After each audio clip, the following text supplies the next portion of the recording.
खुलुमबाय गोजोन फुंबिलिनि गासिबो बड'लेण्ड बुब्लिनि अनसायगिरिफोरखौ बरायग्रोबाय। दिनै 28 जानुवारि सनिबारनि फान्जामुथिखौ फरायथिनो लादों आं किलिखां ब्रह्मआ। फान्जामुथिनि गिबियाव दं मेष राशि। साननाय हनाया साबसिन जागोन, गुबुनखौ मोजां नोजोरजों सानगोन, मदद होनो आवगायगोन। वृष राशि। नखराव लासैनो धोन जोबलांगोन, आंखालनि समाव गुबुननि मदद मोननो लुबैगोन, गुबुननि सायावल' आसा खालामगोन। मिथुन राशि। सोरनिबा मददखौ नेनानै थागोन, थांखि होसोनायाव मिजिंनि फारसेल' आगान सुरगोन, समा मोजां गाज्रिनि गेजेरजों थांगोन। कर्कट राशि।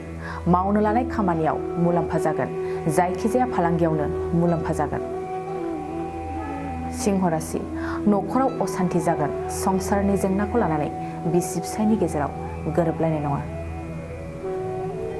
कन्या राशि। नखरनि आरजिनाय धोना खहा जागोन, धोन खहा जानायाव जिंगासिगोन, दुखुजों समखौ बारहोनांगोन। तुला राशि। मोजां सान, हास्थायनाय हिन्जावखौ मोननायनि मिजिं दं, गोसोनि साननायफ्रा जाफुंसारगोन। वृश्चिक राशि। हरखाब गुबुन जायगायाव दावबायगोन, दावबायनानै गोसोखौ उदां मोनगोन, नखराव मोजाङै थांगोन। धनु राशि।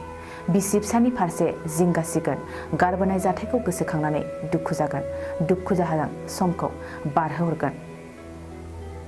मकर राशि। नोंथांनि थाखाय मोजां सान जानाय नङा, गोसोआव मानोबा उसुखुथु जागोन, खामानिनि फारसे गोसो जानाय नङा। कुम्भ राशि।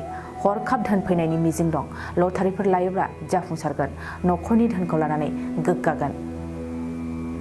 मीन राशि।